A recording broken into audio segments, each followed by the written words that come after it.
आप लोगों को मेरी आवाज?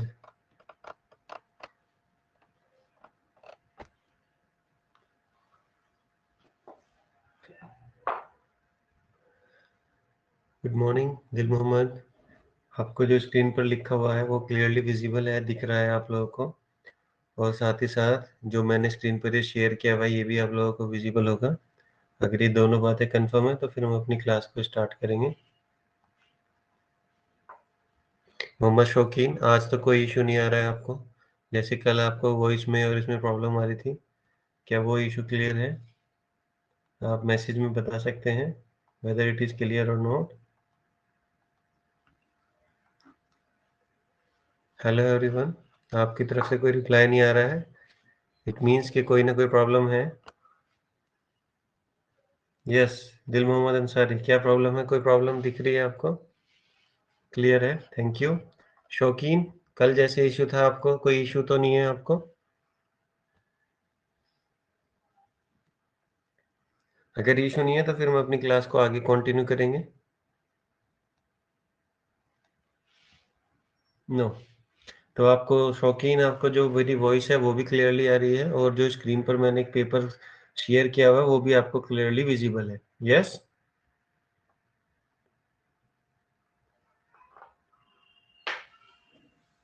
जी ओके, चलिए, thank you so much for confirmation, क्योंकि जब ये दो चीज़ें कंफर्म हो जाती हैं तो फिर ऑनलाइन पढ़ाई में मज़ा आता है, फिर चीज़ें क्लियर होती चली जाती है धीरे धीरे। तो शौकीन और दिल मोहम्मद अंसारी, आप लोग अगर फ़ोन पे देख रहे हैं, फ़ोन पे अगर आप इस क्लास को ले रहे हैं तो अपने फ़ोन को सीधा रखें वर्टिकल, यानी कि इस तरीके से। आपका जो फ़ोन है वो इस तरीके से आपके हाथ में रहेगा तो आपको ज़्यादा आसानी से अच्छा दिखाई देगा। यदि आप इस तरीके से अगर करेंगे, अपने फ़ोन को हॉरिज़ॉन्टल रखेंगे, तो उसमें आपको स्क्रीन के सिर्फ़ बीच में ही ये पेपर शो होगा, जिससे आपको डिफ़िकल्टीज़ हो सकती है। जब आप फ़ोन को इस वाले मोड में रखेंगे, ये जो मोड मैंने बनाया हुआ है, इस वाले मोड में, वर्टिकल मोड में रखेंगे, तो आपको जो अपने स्क्रीन पे पेपर है, वो ज़्यादा सूटेबल रूप से दिखाई देगा। तो अगर आपने ओरिएंटेशन चेंज नहीं किया हुआ है, तो आप इसको प्लीज़ इस वाले टाइप में, इस वाली तरीके से वर्टिकली इसको खड़ा करें फ़ोन को, फिर आपको काफ़ी हेल्प होगी, ठीक है? तो चलिए हम अपनी क्लास स्टार्ट करते हैं। स्टार्ट करने से पहले, क्योंकि आप सभी लोग यहाँ पर हैं, मेरे साथ जुड़े हुए हैं, तो मैं आप लोगों को बता दूँ कि माय डियर, कि हमने कल ये क्लास स्टार्ट की थी और कल जब हम ये चीज़ कर रहे थे तो मैंने आपको ये 2-3 चीज़ें, बेसिक चीज़ों के बारे में बताया था। उनके बारे में आप अच्छा सा फिर दोबारा से एक छोटा-सा रिवीजन करा देता हूँ, क्योंकि मोहम्मद शौकीन भी कल मिस हो गए थे बीच में से। तो देखिए, ग्रामर का जो पार्ट है, बेसिकली ग्रामर में हम वर्ब पे डिस्कशन कर रहे हैं और वर्ब में हम सबसे पहले जो चीज़ पढ़ रहे हैं, वर्ब में जो सबसे पहली चीज़ है that is application of tense. और मैंने आपको बताया था एप्लीकेशन ऑफ टेंस का मतलब है कि which tense should be used in which sentence. किस सेंटेंस में कौन सा टेंस यूज़ होगा, यही हम किस में पढ़ते हैं? एप्लीकेशन ऑफ टेंस में पढ़ते हैं। अब एप्लीकेशन ऑफ टेंस जो है वो 3 चीज़ों पर डिपेंड करता है। Application of tense depend on 3 things.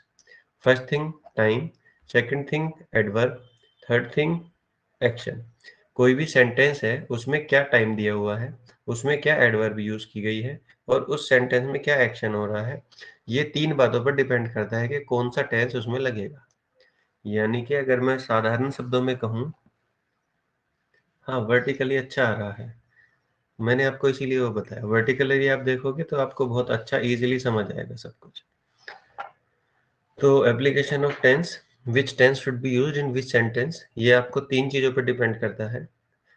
Time पे, एडवर्ब पे और एक्शन पे। इन 3 चीज़ों पर ये डिपेंड करता है। और ये जो 3 चीज़ें हैं, इन 3 चीज़ों के बारे में कल हम पढ़ रहे थे। तो टाइम, एडवर्ब और एक्शन, और मैंने आपको बताया अभी जो हम बात कर रहे हैं, ना तो हम एडवर्ब पे बात कर रहे हैं, ना ही हम एक्शन पे बात कर रहे हैं। अभी-अभी हम सिर्फ़ जो बात कर रहे हैं स्टार्टिंग में, वो अभी हम किस चीज़ पे बात कर रहे हैं? सिर्फ़ टाइम पर बात कर रहे हैं। टाइम पर बात करने में अभी जो नए लोग जुड़े हैं मैं उन्हें बता दूँ, निशद आप अपने फ़ोन को इस तरीके से वर्टिकली रखेंगे तो आपको ज़्यादा अच्छे से दिखाई देगा। अगर आपका फ़ोन हॉरिज़ॉन्टली रखा है, इस तरीके से रखा है, तो उसमें आपको सही दिखाई नहीं देगा। आप वर्टिकली अपने फ़ोन को रखिए, स्क्रीन पर टैप करेंगे तो रोटेशन ओरिएंटेशन का एक मेन्यू है, साइड में ऐसे फ़ोन बना हुआ होगा, वो उस पे ऐसे घूमने का निशान बना हुआ होगा, उसे आप टच कर लेंगे अपनी स्क्रीन पर, तो वो वर्टिकल हो जाएगा। जब आप वर्टिकल देखेंगे तो आपको बहुत अच्छा दिखाई देगा। Very good morning Nishad. तो आप इसको इस तरीके से चेंज कर लीजिए ओरिएंटेशन को, आपको ज़्यादा अच्छा लगेगा। यानी कि फ़ोन इस तरीके से वर्टिकल होना चाहिए, जैसे मैंने ये जिस पे मैंने साँप बनाया, इस तरीके से आपका फ़ोन होएगा और ऊपर वो एक ओरिएंटेशन चेंज करने का बटन है कॉर्नर में, उसको आप टैप करेंगे तो ये चेंज हो जाएगा, आपको अच्छा दिखेगा। चलिए बार-बार बीच में मैं ये छोड़ देता हूँ। तो मैंने आपको बताया एप्लीकेशन ऑफ टेंस डिपेंड करती है सिर्फ़ 3 चीज़ों पे टाइम, एडवर्ब और एक्शन पे। और एक्शन पे बात नहीं कर रहे, एडवर्ब पे बात नहीं कर रहे, अभी हम सिर्फ़ बात कर रहे हैं टाइम पे। टाइम के अकॉर्डिंग टाइम 3 पीरियड में डिवाइड होता है। First is present, second is past, third is future. 3 चीज़ें, टाइम 3 ही चीज़ों में है, पास्ट, प्रेज़ेंट और फ्यूचर। प्रेज़ेंट मैंने कल भी बताया था, जो ब्रीथ आप ले रहे हो, the breath you are taking and out, taking in, taken out, that is present. जो आप साँस ले रहे हो वही प्रेज़ेंट है। आपसे पहले जो भी आपने साँस ले ली, वो पास्ट था। आपके बाद जो भी आप साँस लेंगे that will be future. Nothing more, nothing less. आज से 1 मिनट पहले भी पास्ट है, 1000 साल पहले भी पास्ट है, 1 करोड़ साल पहले भी पास्ट है। आने वाला 1 सेकंड भी फ्यूचर है, आने वाले 1 लाख करोड़ साल भी फ्यूचर है। बिल्कुल सिंपल। इसके बाद अगर हम बात करें, तो हम जो ये तीनों पीरियड हैं, चाहे चाहे पास्ट हो, चाहे प्रेज़ेंट हो, चाहे फ्यूचर हो, ये तीनों पीरियड कितने कैटेगरी में डिवाइड होते हैं जी? 4 कैटेगरी में डिवाइड होते हैं। Each period divided into 4 categories और वो 4 कैटेगरीज़ मैंने बताई थी इंडेफिनिट, कॉन्टिन्यूअस, परफेक्ट और परफेक्ट कॉन्टिन्यूअस। ये चीज़ें आपको ऑलरेडी पता है और मैंने आपको ये भी बताया था, मैंने आपको बताया था माय डियर फ्रेंड,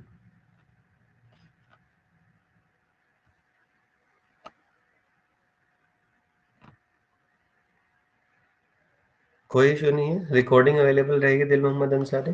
आप आराम से जब तक आपका नेटवर्क है आप देखते रहिए, मैं यहाँ पर हूँ, कोई इश्यू नहीं है। तो सेकंड मैं आपको ये बता ही चुका था इंडेफिनिट, कॉन्टिन्यूअस, परफेक्ट और परफेक्ट कॉन्टिन्यूअस, ये 4 कैटेगरी में डिवाइड होता है टाइम। प्रेज़ेंट के साथ भी चारों चीज़ होती हैं, पास्ट के साथ भी चारों चीज़ होती हैं और फ्यूचर के साथ भी चारों चीज़ होती हैं। यानी कि 4 और 3, 4 की 3 से मल्टीप्लाई करेंगे तो टोटल क्या हो जाता है माय डियर? ये 12 बन जाता है। तो टोटल क्या बन जाता है? 12 बन जाता है। दूसरा इंडेफिनिट के साथ जो है वो इंडेफिनिट और कॉन्टिन्यूअस, ये जो 2 हैं, इंडेफिनिट और कॉन्टिन्यूअस, ये जो 2 टेंस होते हैं, 2 कैटेगरी हैं, ये पॉइंट ऑफ टाइम के साथ यूज़ होती हैं। परफेक्ट और परफेक्ट कॉन्टिन्यूअस, ये जो 2 कैटेगरी हैं, ये टाइम एक्सप्रेशन के साथ यूज़ होती हैं। इस पे हमने बात कर ली थी। इसके बाद मैंने आपको बताया था कि what is the difference between point of time and time expression. तो मैंने आपको सिंपल ये तो सब मैंने लिखा हुआ है, इस कहानी को मैंने आपको बता ही दिया था। जिसमें फिर भी मैं रिवाइज़ कर देता हूँ, कोई पर्टिकुलर टाइम है, डेट है, मंथ है, ये है, ईयर है। जैसे एग्ज़ाम्पल के रूप में आप देखेंगे एट 2 पीएम एक पर्टिकुलर टाइम है, ऑन मंडे एक पर्टिकुलर डे है, इन जुलाई पर्टिकुलर मंथ है, इन 2005 पर्टिकुलर ईयर है, यस्टरडे पर्टिकुलर डे है, टुडे पर्टिकुलर डे है, टुमारो पर्टिकुलर डे है, कल शाम एक पर्टिकुलर टाइम है, 5 डेज़ एगो एक पर्टिकुलर टाइम है। तो ये सारी चीज़ें आपने देखा पर्टिकुलर टाइम थी। और टाइम एक्सप्रेशन में मैंने जो बेसिक बात बताई थी, action always continue with time and never always start from past, never from future, और फ्यूचर से कभी भी स्टार्ट नहीं होता है। इसमें जो टाइम है वो सिंस या फॉर से दिया गया होता है और सिंस या फॉर में जो टाइम होता है उसका मीनिंग क्या होता है? से। इस बात को ध्यान रखना है क्योंकि आगे जाके आपको इसके बारे में पता चलेगा। सिंस या फॉर के बाद टाइम दिया होता है और सिंस या फॉर के बाद जो टाइम दिया गया था है, उसमें सिंस या फॉर का जो मीनिंग होता है वो होता है से का। हिंदी में इसका मतलब आता है से। क्योंकि सिंस और फॉर के और भी बहुत सारे मतलब हैं। लेकिन जब ये टाइम एक्सप्रेशन के पहले आएगा तो इसका मतलब क्या होगा? से। मैंने आपको बताया था सिंस जो है वो निश्चित समय के पहले होता है। किसी को निश्चित समय नहीं पता तो मैं आपको बता देता हूँ, जब समय का नाम हो, समय का नाम बताया जाए, नाम, जब समय का नाम बताया जाएगा तो इसका मतलब वहाँ सिंस लगेगा। अनिश्चित समय या अनुमानित समय, जब समय को गिनकर बताया जाएगा, गिनकर यानी कि काउंट करके बताया जाएगा, तब उसके आगे लगाते हैं फॉर। जैसे मॉर्निंग है, अब जो समय हो रहा है वो मॉर्निंग का है, इस समय का नाम मॉर्निंग है। आप अब ये नहीं कह सकते चलो अब इवनिंग हो रही है, नाइट हो रहा है, ऐसे नहीं बोल सकते। तो मॉर्निंग का टाइम है तो वो मॉर्निंग के टाइम का नाम है, तो उसके आगे सिंस लगा। ऐसे ही 2012 एक साल का नाम है, आप किसी भी साल को 2012 नहीं कह सकते, इसीलिए सिंस लगा। मंडे आप देखते हैं 7 दिन होते हैं, 7 में से 1 दिन का नाम मंडे है, क्योंकि ये नाम है इसीलिए इसके आगे सिंस लगा। 2 पीएम किसी भी टाइम को आप अब नहीं कह सकता मैं, जैसे अब मैं आपको पढ़ा रहा हूँ कि 2 बज रहे हैं, ये 2 बजे का टाइम नहीं है, ये तो 8 बजे का टाइम है। तो जो उसका नाम है, 2 पीएम नाम है, घंटे का नाम है, तो इसके आगे सिंस लग गया।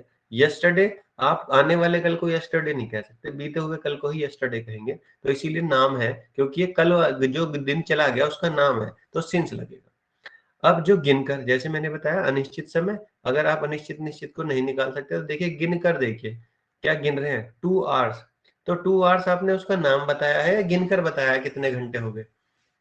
आप देखेंगे तो आपने इसे गिनकर बताया। तो जब गिनकर बताते हैं माय डियर तो 4 लगता है। 6 महीने से उसकी तैयारी कर रहा है लेकिन सिलेक्शन नहीं हुआ। तो आपने किसी मंथ का नाम बताया या 6 महीनों को गिनकर बताया? तो आप देखेंगे आपने यहाँ गिनकर बताया इसीलिए इसके आगे क्या लगेगा 4 लगेगा। 1 हफ्ते से वो नहाया नहीं है, सर्दियाँ पड़ रही हैं, तो आप उसके पास मत बैठना। 1 हफ्ते से वो नहाया नहीं है, आप बेहोश हो सकते हो। तो 1 हफ्ता गिना ही तो आपने कि भई 1 हफ्ता हो गया तो 4 लगेगा। ठीक है माय डियर? तो ये मैंने आपको ऑलरेडी बताया है। फिर उसके बाद मैंने थोड़ा-सा आपको ये बताया था, certain expression also help you to recognise the time expression. कुछ जो होती हैं सर्टेन एक्सप्रेशंस होती हैं, जो आपको हेल्प करती हैं, जो आपको हेल्प करती हैं पहचानने में कि वहाँ पर टाइम एक्सप्रेशन है या नहीं। किसी भी सेंटेंस में how long, the whole day, throughout the day, all along the day अगर ये लिखा हुआ है, तो इसका मतलब ये है कि वो भी किस चीज़ का काम करेंगी, ये चारों एक्सप्रेशन भी किस चीज़ का काम करेंगी माय डियर? टाइम एक्सप्रेशन का काम करेंगी। होपफुली ये रिवीजन था, कल तक मैंने यहाँ तक पढ़ाया था। शौकीन, निशत, दिल मोहम्मद अंसारी, दारिम, ये जितने भी लोग हैं आप सब लोगों को बहुत ही ये सारी चीज़ें पता होंगी। अगर याद नहीं थी तो मैंने रिवाइज़ करा दिया क्योंकि ये इम्पोर्टेंट पार्ट है। बेसिक किसी भी चीज़ का सबसे इम्पोर्टेंट होता है। नेक्स्ट चलते हैं, अब देखिए क्या कर सकते हैं। अब देखिए मैं आपको बताता हूँ कुछ। अब आप इस सेंटेंस को, ये जो मैं बता रहा हूँ, ये जो एक फ़ॉर्मूला लिखा हुआ है, इस फ़ॉर्मूले को आप बिल्कुल अच्छे से अपने दिमाग में बिठा लें। आपने जितने सालों तक, जितनी चीज़ों तक आपने ग्रामर को पढ़ा, उसके बाद भी आपकी ग्रामर उतनी अच्छी नहीं हुई, तो इस एक फ़ॉर्मूले से आपकी ग्रामर काफ़ी हेल्प हो जाएगी। मोहम्मद शौकीन टाइम एक्सप्रेशन रिपीट, अच्छा, ओके। चलिए एक बार और बता देता हूँ, शौकीन जी कल शायद क्लास में नहीं थे। मैं आसान कर देता हूँ, ये सिंपल है। देखिए, आपको एक चीज़ पे ध्यान देना चाहिए, अगर आप नहीं दे रहे हैं तो मैं बता देता हूँ। Time expression, point of time. आप देखो शौकीन, आपको मैं बता देता हूँ, ये शॉर्टकट आपको शायद कल रह गए थे। देखिए, यहाँ लिखा हुआ है 2012, ठीक है? और मैंने यहाँ लिखा हुआ है 2005। अब ये दोनों साल के नाम हैं। ये दोनों के दोनों साल के नाम हैं। 2012 भी साल का नाम है, 2005 भी। अब 2005 की जगह मैं यहाँ पे भी 2012 लिख सकता हूँ, कोई इश्यू नहीं। कि इन 2012 मैंने 2012 में 10वीं की, ठीक है? ये हो गया। अब 2012 पॉइंट ऑफ टाइम भी है और 2012 टाइम एक्सप्रेशन भी है, तो मुझे कैसे पता चलेगा कौन सा क्या है? तो बिल्कुल सिंपल है, यदि किसी टाइम के पहले सिंस या फॉर लगा हुआ है, तो वो टाइम एक्सप्रेशन ही होगा। यदि उसके आगे और कोई प्रीपोजिशन लगी हुई है, जैसे एट, ऑन, इन, इन और भी कोई प्रोविज़न लगी हुई है या प्रीपोजिशन नहीं लगी हुई है, जैसे yesterday, tomorrow, yesterday, last evening, 5 days, इनके आगे कोई प्रीपोजिशन नहीं लगी हुई है माय डियर, तो इसका मतलब वो पॉइंट ऑफ टाइम है। और यदि उसकी टाइम के आगे सिंस या फॉर लगा हुआ है, सिंस या फॉर लगा हुआ है, तो इसका मतलब वो क्या है? टाइम एक्सप्रेशन है। इसका मतलब वो क्या है? टाइम एक्सप्रेशन है।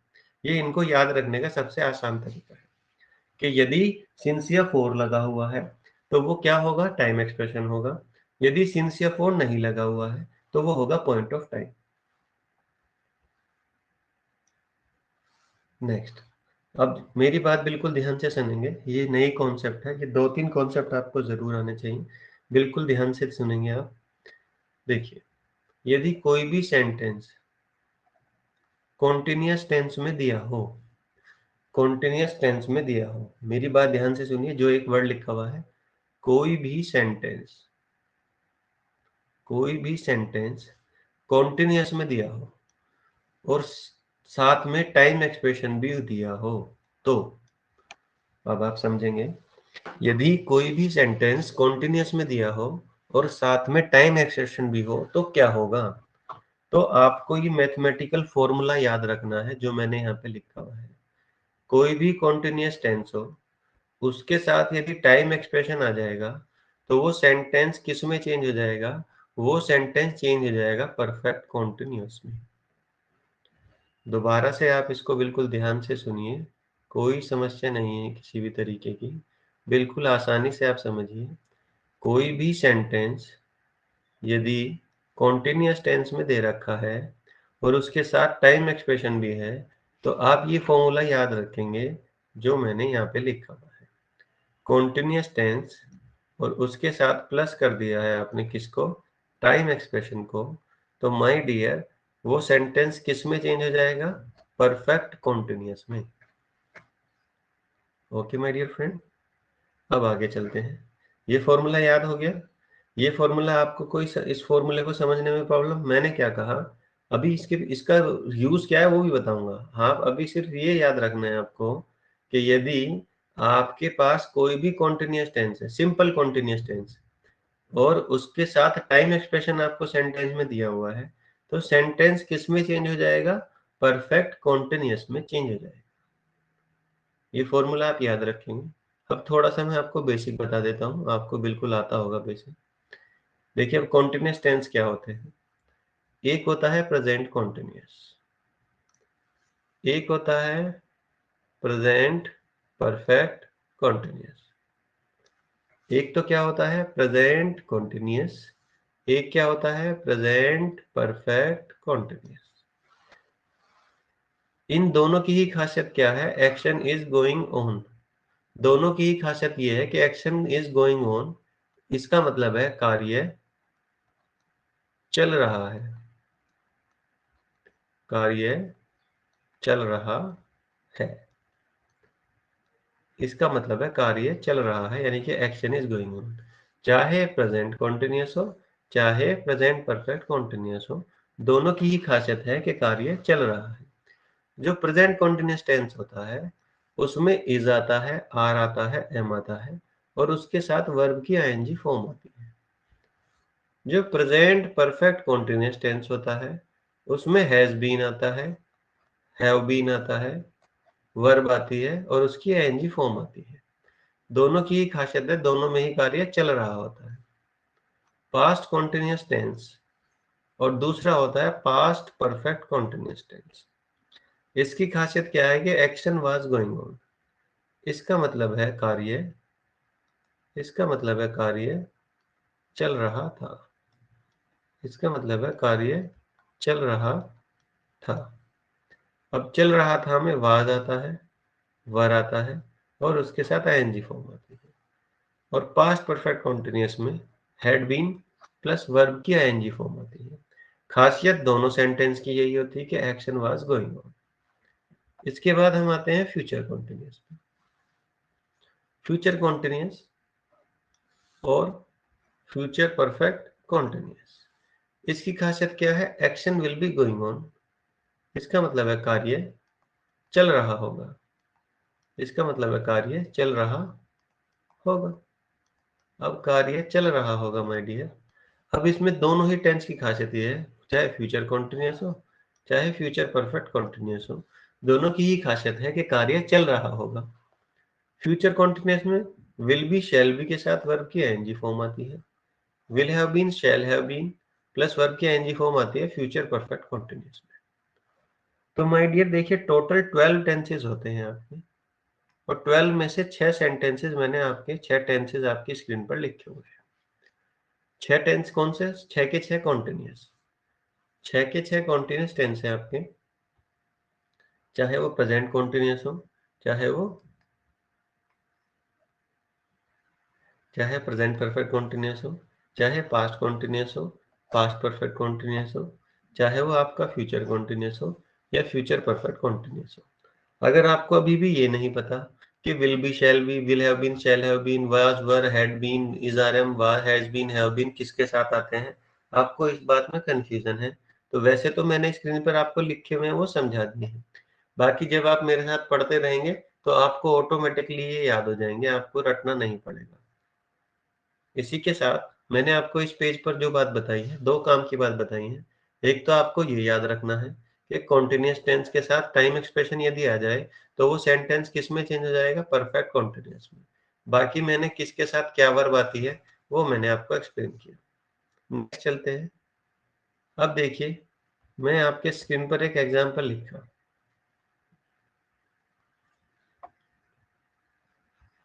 एग्जाम्पल से पहले मैं आपको कुछ लिख के दिखाता हूँ। एग्जाम्पल पे भी आएंगे, पहले मैं आपको एक एग्जाम्पल बताता हूँ। मैंने एक सेंटेंस लिखा, आई एम प्लेइंग। अब आप अपना माइक ऑन करके मुझे बता सकते हैं, आई am playing, I am playing का क्या मतलब है? शौकीन आप बताइए, अपना माइक ऑन कर सकते हैं और मुझे बताइए आई एम प्लेइंग का क्या मतलब है?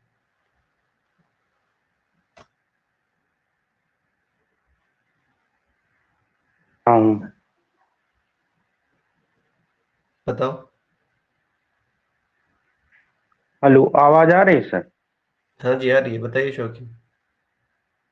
जी, मैं खेल रहा हूँ। मैं खेल रहा हूँ, कोई दिक्कत नहीं है।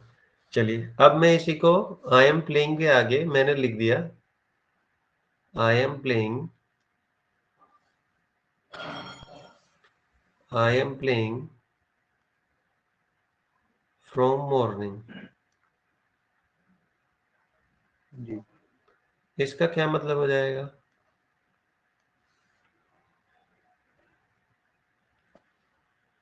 शौकीन, इसमें इसका सर मतलब क्या टाइम हो जाएगा? आई एक्सप्रेशन एम भी आ प्लेइंग गया। From morning. इसमें टाइम एक्सपेंशन भी आ गया है sir. Hmm.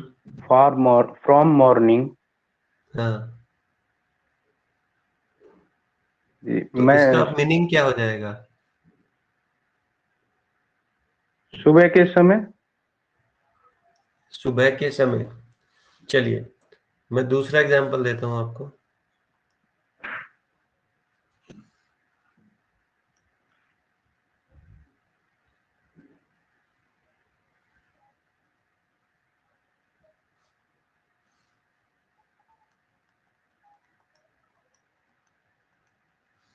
I am playing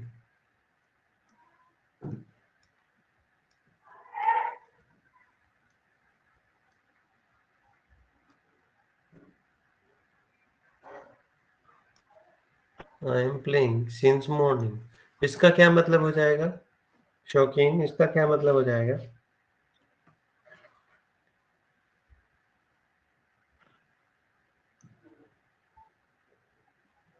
मैं खेल रहा हूँ सुबह से। सुबह से खेल रहा हूँ, बिल्कुल राइट। अब अपना जी। माइक आप म्यूट कर सकते हैं, अब जो मैं बोलूंगा आप उसे सुनिए। इसका मतलब है मैं खेल रहा हूँ। निशत, इसका मतलब है मैं खेल रहा हूँ, आई एम प्लेइंग। ठीक है, कोई दिक्कत नहीं है। लेकिन जैसे ही मैं इसके साथ क्या लगाता हूँ, सिंस मॉर्निंग, इसका मतलब हो जाता है सुबह से।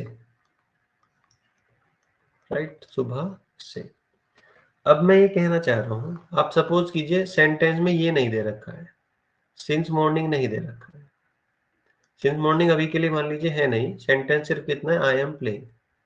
तो आई एम प्लेइंग का मतलब है मैं खेल रहा हूँ, और आई एम प्लेइंग का मतलब है सिंपल, ये एक कॉन्टिन्यूअस टेंस है। ये कैसा टेंस है? एक कॉन्टिन्यूअस टेंस है। आई एम प्लेइंग कैसा टेंस है? कॉन्टिन्यूअस टेंस है। जिस भी फॉर्म में आईएनजी आ जाती है वो ऑटोमेटिकली कॉन्टिन्यूअस टेंस बन जाता है, क्योंकि आईएनजी फॉर्म सिर्फ कॉन्टिन्यूअस टेंस में ही आती है।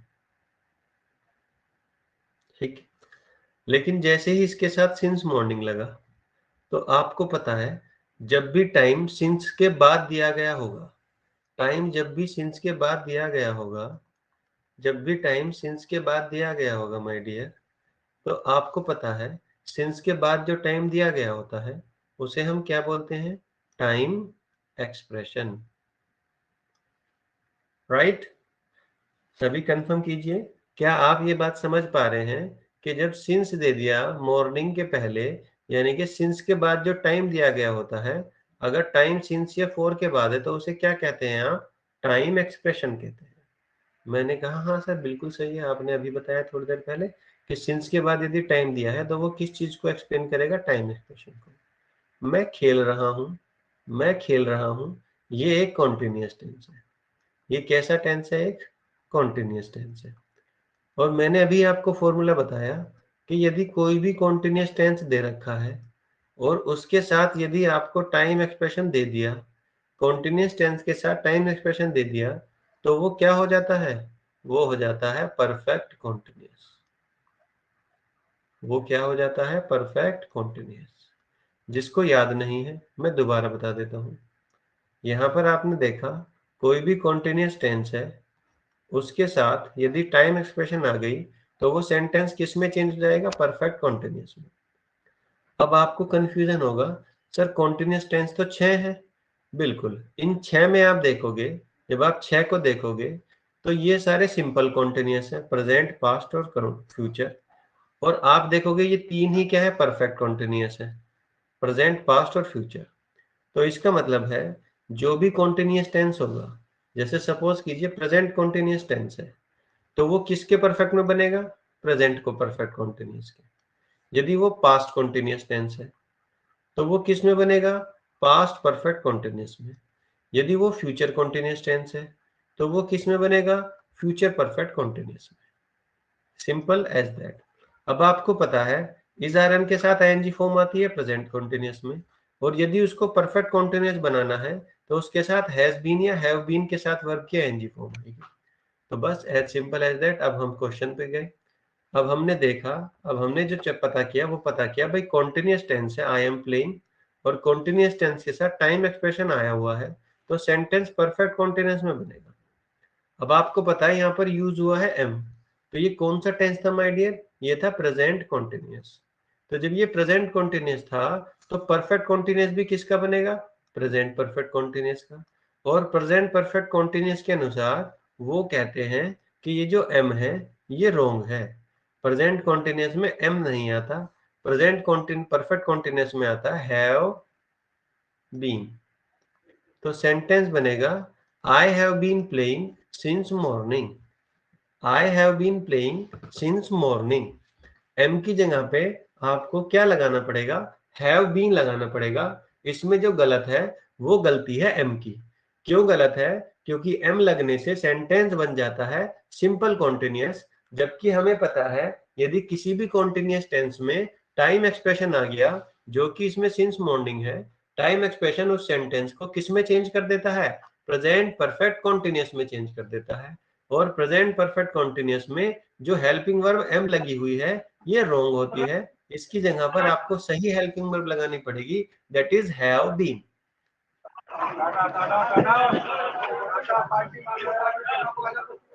दिल मोहम्मद अपना माइक म्यूट कर लीजिए आप। निशद, शौकीन, मैंने जो ये आपको एक प्रॉब्लम एक्सप्लेन की और आप लोगों को ये बताया कि कैसे एम का हैव बीन होएगा, कुछ भी आपको समझ आया है?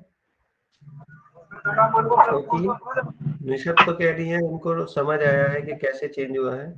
शौकीन, चलिए पहला एग्जांपल है। थोड़ा सा कई बार आप पहली बार मैथ ग्रामर को पढ़ रहे होंगे इस तरीके से, क्योंकि अभी तक आपने जो ग्रामर है वो इसी तरीके से पढ़ी होगी। जिन वाक्यों के अंत में ता है, ती है, ते है आते हैं वो प्रेजेंट इंडेफिनिट कहलाती है। ऐसे ही पढ़ा है? या जिन वाक्यों के अंत में था है, थे है, थी है? जी सर, यही पढ़ा है बिल्कुल। तो वो सब ट्रेडिशनल तरीके होते हैं उस समय रटाने के लिए, उस समय वो ठीक लगते हैं, वो ठीक भी होते हैं। लेकिन अब ये तरीके आउटडेटेड हो चुके हैं। स्कूलों में भी आप इसे नहीं पढ़ा सकते ता है, ती है, ते है से, क्योंकि अब मी हाई स्कूल में, हाँ बिल्कुल पढ़ा होगा, क्योंकि सभी लोगों ने था है, थी है से ही पढ़ा होगा। तो ये बिल्कुल एक नया तरीका है, नया मॉडर्न अप्रोच है। और इस तरीके से पढ़ने से आप देखेंगे आपको सारे, ये बिल्कुल मैथ हो जाती है। इंग्लिश बिल्कुल मैथ है। चलिए ये आपने देखा। अब मैं आपको एक और एग्जांपल कराता हूँ, ठीक है? नीचे देखिए। जैसे ये है, ये कह रहा है she was sir playing chess. She a, was playing chess. She was playing, हाँ शौकीन हेलो। बताइए। जी बताइए। एक्चुअली हमारी इंग्लिश बहुत वीक रही है सर, मैंने इंटर के बाद ही छोड़ दी थी सर ना। मैं ये हम्म। पूछ रहा हूँ सर, आई के साथ हैव आ रहा है ना सर, हाँ जी, हाँ एम को जी, आपने हैव में चेंज कर दिया, प्रेजेंट परफेक्ट कंटिन्यू टेंस बन गया सर, ठीक है सर। हाँ जी, जी। अच्छा सर, तो ये जो एम जो है, एम को हैव में ही क्यों चेंज कर दिया जाके, हैज उसके जगह पे होना चाहिए या नहीं होना चाहिए? इसको जरा एक्सप्लेन कर दीजिए थोड़ा। जो भी हैज होता है ना, हैज जो होता है हैज, ये जी सारे जी। सिंगुलर सब्जेक्ट के साथ आता है और सारे थर्ड पर्सन के साथ आता है, ठीक है, थर्ड पर्सन के साथ आता है, ठीक है। अब आप कहोगे सर आई तो सिंगुलर होता है, आई भी जी तो सिंगुलर, आई का मतलब तो मैं हूं, मैं का मतलब अकेला, एक है, तो एक के साथ तो है जाना चाहिए। लेकिन ये एक एक्सेप्शन है माय जी डियर, ये एक अपवाद है, नियम है कि आई के साथ ये होता सिंगुलर है, लेकिन इसके साथ जो वर्ब यूज होती है वो प्लूरल यूज होती है, ठीक है सर, बस ये आपको याद रखना जी है। इसीलिए हैज की जगह पर हमें क्या लगाना पड़ा, हैव लगाना पड़ा, ठीक है। जी। यानी कि सर मैं जो आई है वो प्लूरल, प्लूरल में हो गया, यानी बहुवचन हो गया सर ना। हाँ प्लूरल उसको मानते हैं, वो एक मैं प्लूरल की तरह ट्रीट करते हैं, होता वो सिंगुलर ही है। जी जी, वैसे एक कल्पना कर सकते हैं काल्पनिक रूप से, मैं बहुत सारे हो सकते हैं ना सर, या मैं ही नहीं हो नहीं, ये सकता बात हूँ। नहीं है, मैं बताता हूँ, ये बात नहीं है, ऐसा कोई लॉजिक नहीं है। लॉजिक ये है कि जो चीज बोलने में फ्लुएंट होती है, इंग्लिश की खासियत ये है कि इंग्लिश के जितने भी रूल है माय डियर, वो बनाए गए हैं फ्लुएंसी पे, फ्लुएंसी पे। जी आप देखेंगे मैंने आपको ये बता दिया क्योंकि मैं चाहता था आपको एक स्पेसिफिक आंसर दूं, लेकिन अगर इन डिटेल में जाऊं तो ये फ्लुएंसी पे डिपेंड करता है। फ्लुएंसी में आपके टंग पे जो है वो फ्लुएंट होनी चाहिए कोई भी वर्ड, इसीलिए उसके साथ हेल्पिंग वर्ब उस तरीके की लगती है। मैं एक एग्जांपल आपको देता हूँ, शौकीन निशत जो भी लोग सुन रहे हैं, आपके जी काम का है। मैंने लिखा ए बुक, ठीक है, और मैंने लिखा एन बुक। अब आप इन दोनों को पढ़िए, मुंह से पढ़िए, बोल मन में नहीं पढ़ना, जोर से अपने आप ही पढ़िए, और मुझे बताइए पढ़ने में कौन सा ज्यादा अच्छा लगा आपको, मतलब कौन सा बोलने में आसान ए लगा बुक, आपको। एन बुक नहीं लगा, ए बुक। ए बुक, अच्छा एक और जी एग्जांपल मैं एन आपको बुक। देता हूँ, हाँ एक और देता हूँ।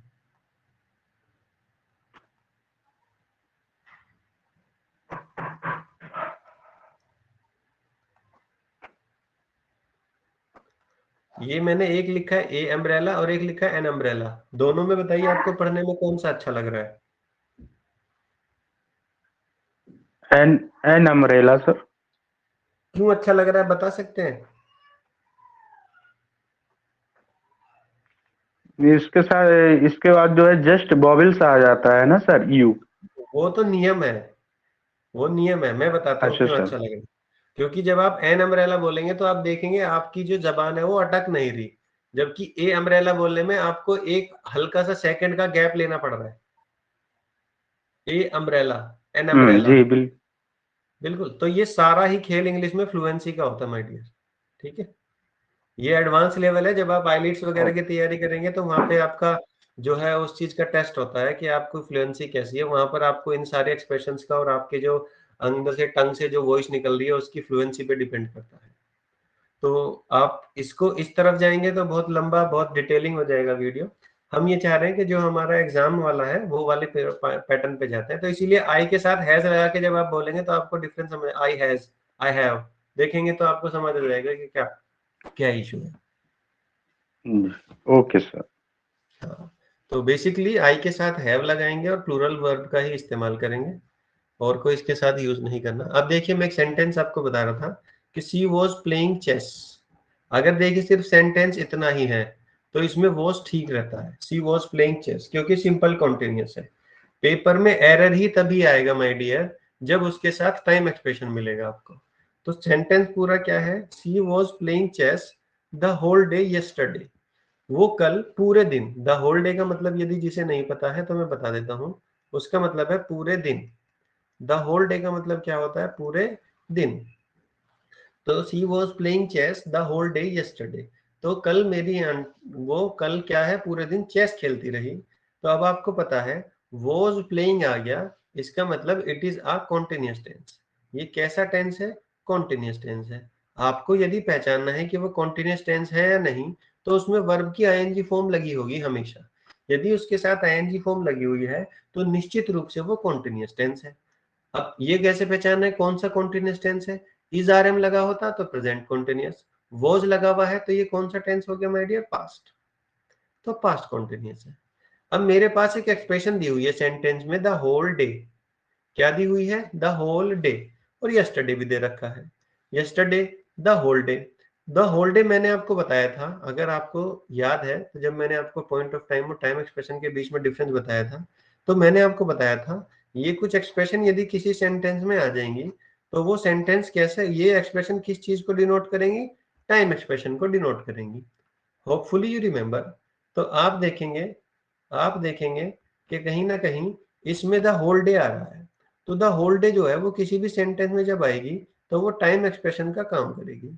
तो टाइम एक्सप्रेशन का काम कर रही है, और फॉर्मूला आपको पता है, यदि किसी भी कॉन्टिन्यूअस टेंस के साथ यदि टाइम एक्सप्रेशन आ जाए तो वो क्या बन जाता है माय डियर, परफेक्ट कॉन्टिन्यूअस बन जाता है।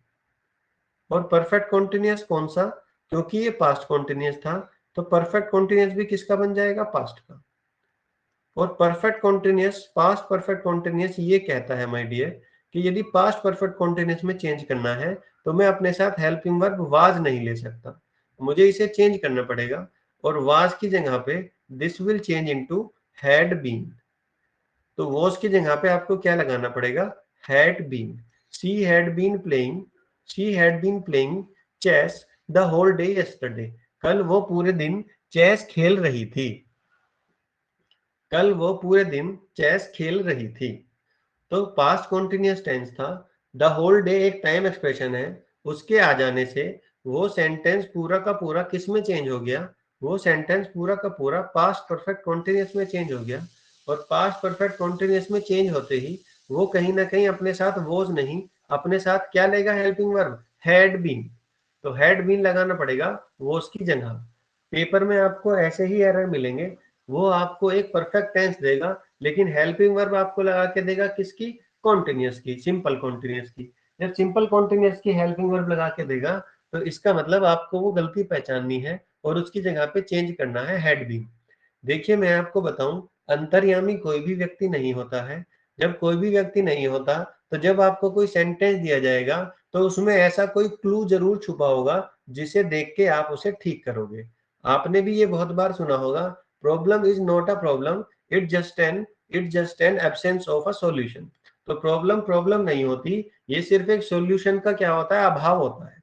जैसे ही सॉल्यूशन आपको मिल जाता है प्रॉब्लम सॉल्व हो जाती है। और आपको मैंने सॉल्यूशन दे दिया कि यदि किसी भी सेंटेंस में टाइम एक्सप्रेशन आ गया तो वो सेंटेंस पास्ट परफेक्ट कॉन्टिन्यूअस में चेंज हो जाएगा।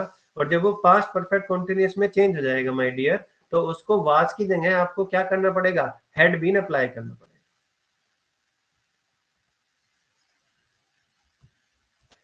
बात समझ आ रही है या नहीं?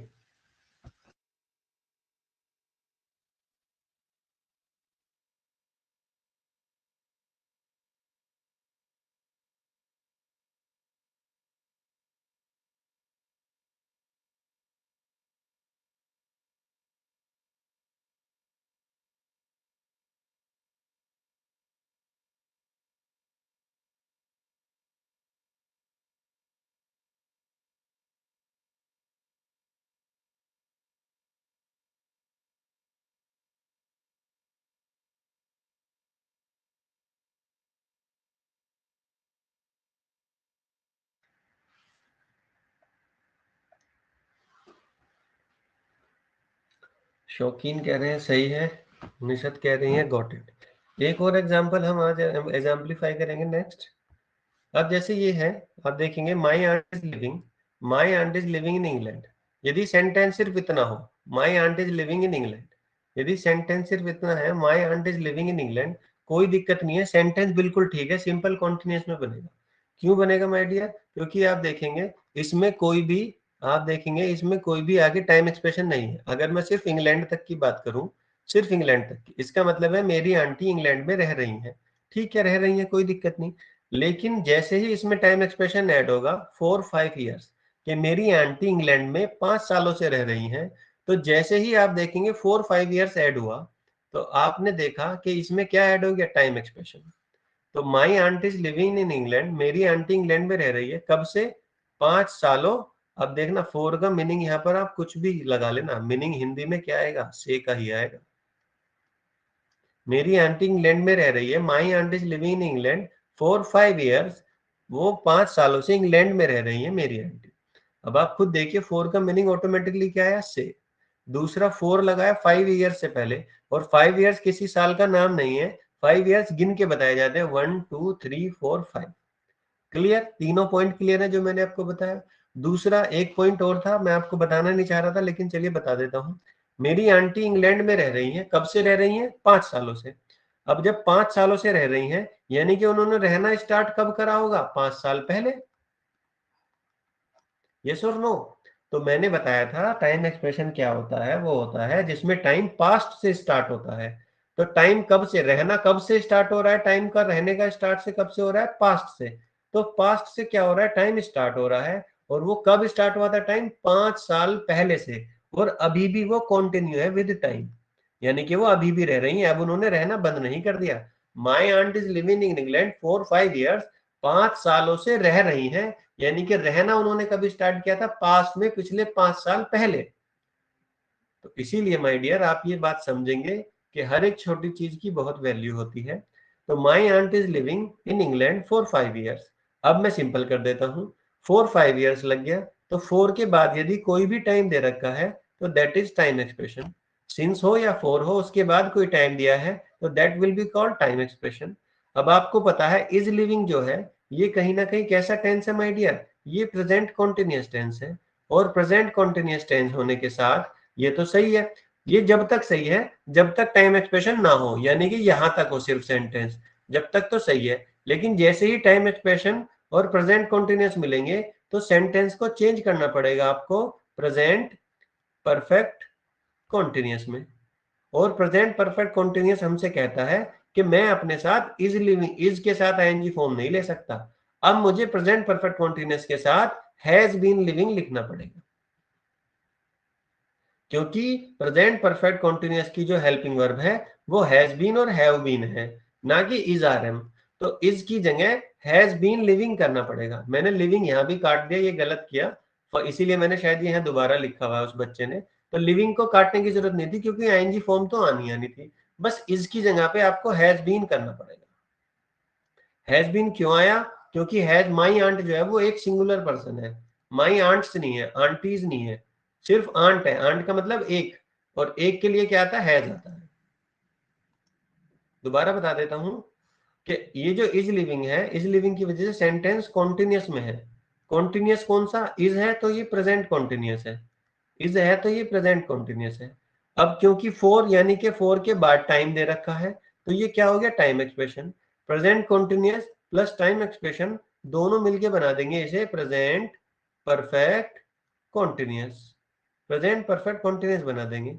और प्रेजेंट परफेक्ट कॉन्टिन्यूअस कहता है कि मेरे साथ ना इज नहीं आना चाहिए, मेरे साथ आना चाहिए हैज बीन। तो आपको इसकी जगह पे क्या करना पड़ेगा? हैज बीन करना पड़ेगा। Any doubt my dear friend? किसी को कोई डाउट है कि हाँ सर आपने ये एग्जांपल्स दिए हैं, ये हमें समझ आए हैं या नहीं आए हैं? Any doubt my dear? अगर कोई भी डाउट है तो मुझे बताइए। सिंपल यही एक बात बताई है, कॉन्टिन्यूअस टेंस के साथ यदि टाइम एक्सप्रेशन आएगा तो सेंटेंस चेंज हो जाएगा परफेक्ट कॉन्टिन्यूअस में। तो टोटल आपके 12 टेंसेस होते हैं माय डियर।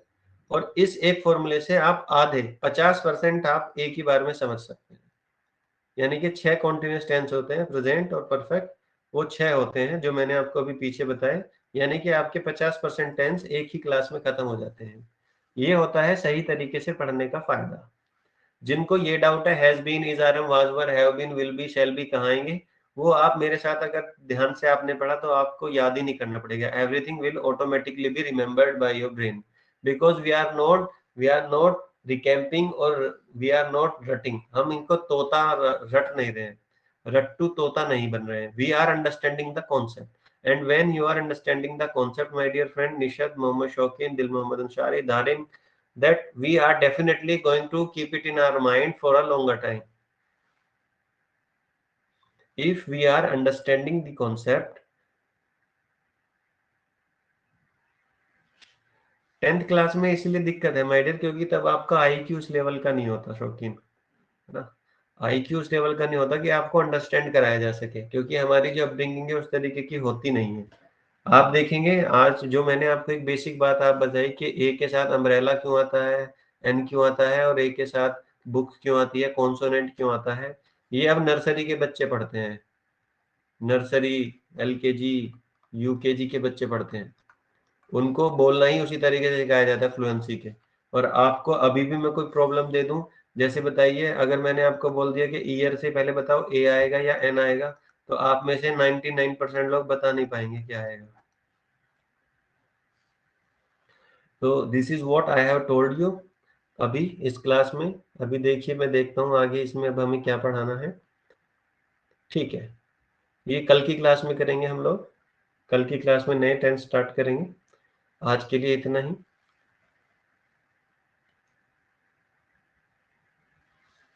हाँ निशा, बिल्कुल आपने सही बात कही है, 10 ईयर्स, बिल्कुल शौकीन, बिल्कुल सही है आपका, लेकिन ईयर जो है उसके साथ ए आता है। ठीक है, याद रखना, पेपर में बहुत बार आएगा क्वेश्चन, ईयर के आगे ए एन लिखा हुआ मिलेगा, आपको उसे इम्प्रूव करके हमेशा ए लिखना है। ठीक है, ए आएगा। Got my point?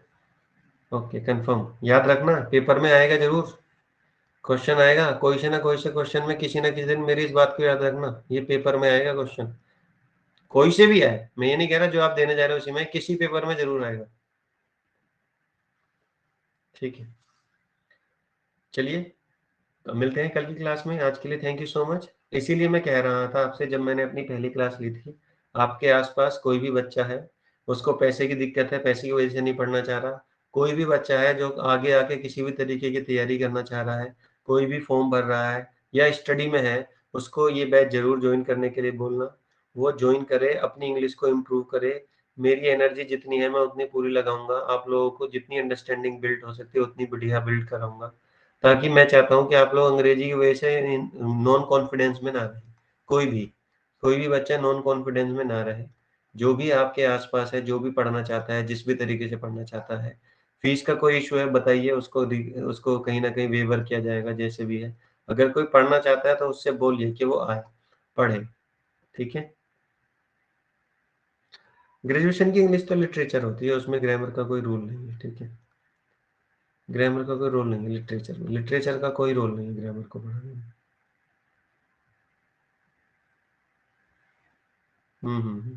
Good, BEd में भी सर, ओके, कोई दिक्कत नहीं है। देखिए, लाइफ में आपके जो भी आपके साथ हो रहा है, जो भी आपके साथ हो रहा है, that is definitely is for good. आप टेंशन मत लीजिए, आप अपनी लाइफ को कंट्रोल नहीं कर रहे, क्योंकि ऊपर वाला आपकी लाइफ को कंट्रोल कर रहा है और उसके पास आपके लिए बेहतर प्लान होगा। बस बात यह है कि आप उस चीज पे डिटर्मिनेशन में हैं, आप फेक तो नहीं है, आप नकलीपन तो ज्यादा नहीं दिखाते हैं। नकलीपन ऊपर वाले को बिल्कुल पसंद नहीं है, आप जो है वास्तव में वो रहिए, और आप जो भी कर रहे हैं, जो भी आपके साथ हो रहा है, और क्लियर माइंड से आप उसको करते रहिए। आपके साथ गलत नहीं हो सकता कभी भी, आपने किसी का गलत नहीं किया तो आपके साथ भी गलत नहीं होगा। लॉन्ग टर्म आपको धीरे धीरे छोटी छोटी चीजें लगेंगी। एलटी ग्रेड में इंग्लिश आती है, ये बातें आपको सर फिरोज सर बताएंगे, एलटी ग्रेड में आती है नहीं आती है, कहाँ कहाँ आती है, वो आप उनसे पूछ लीजिए, क्योंकि उनका मकसद ही जॉब लेना था। उनका मकसद जॉब लेना था। निशत फातिमा खान, गवर्नमेंट टीचर का मकसद ही क्या था, सिर्फ जॉब लेना। उनके अंदर एलिजिबिलिटी नहीं थी, इसीलिए आप देखेंगे आज सी टेट वगैरह, आपको सुपर टेट वगैरह, और आपको ये सारी क्वालिफिकेशन एक्वायर करनी पड़ती है, और ये एग्जाम इसीलिए होता है। अभी आपको ये नहीं पता है कि जो कॉम्पिटिटिव एग्जाम्स है वो आपको क्या चेक करने के लिए लिया जाता है। तो आप लोग मेहनत कर रहे हैं, अच्छे टीचर बनिए, और जो अच्छा टीचर होता है वो आपको बहुत अच्छे से पढ़ाएगा, कोई ऐसी बात नहीं है। इसीलिए देखिए, हमको क्या करना पड़ेगा, खुद मेहनत करनी पड़ेगी। निशत, जो भी आप लोग हैं इंटर, उनको पैसे के लिए जॉब करते हैं, वो लोग पढ़ाने के लिए नहीं करते। जो टीचर पढ़ाने के लिए जॉब करते हैं, जब आप उनसे मिलोगे तो आपको पता चल जाएगा कि पढ़ाने वाले टीचर कौन से होते हैं और जॉब करने वाले टीचर क्या होते हैं। आप लोग पढ़िए, अच्छे से ध्यान दीजिए, और जो बात मैंने कही, कोई भी बच्चा पढ़ना चाहता है, कैसे भी है, कहीं पर भी है, कोई भी तैयारी कर रहा है, आप उन्हें बोल सकते हैं, वो ज्वाइन कर सकते हैं, कोई इशू नहीं है। मेरी तरफ से आप लोगों के लिए बहुत बहुत शुक्रिया। आप लोग आते हो, मुझे बड़ा अच्छा लगता है आप लोगों को पढ़ाना। जब शौकीन, निशत, दिल मोहम्मद, दारिन, ये आप लोग सब रिप्लाई करते हो तो मुझे अच्छा लगता है, क्योंकि आप लोग उस इंटरेक्ट हो, आप मुझसे बात करते हो, मुझे अच्छा लगता है। हम्म, बिल्कुल। Thank you so much. चलिए मिलते हैं कल की क्लास में, आज के लिए इतना ही, थैंक यू।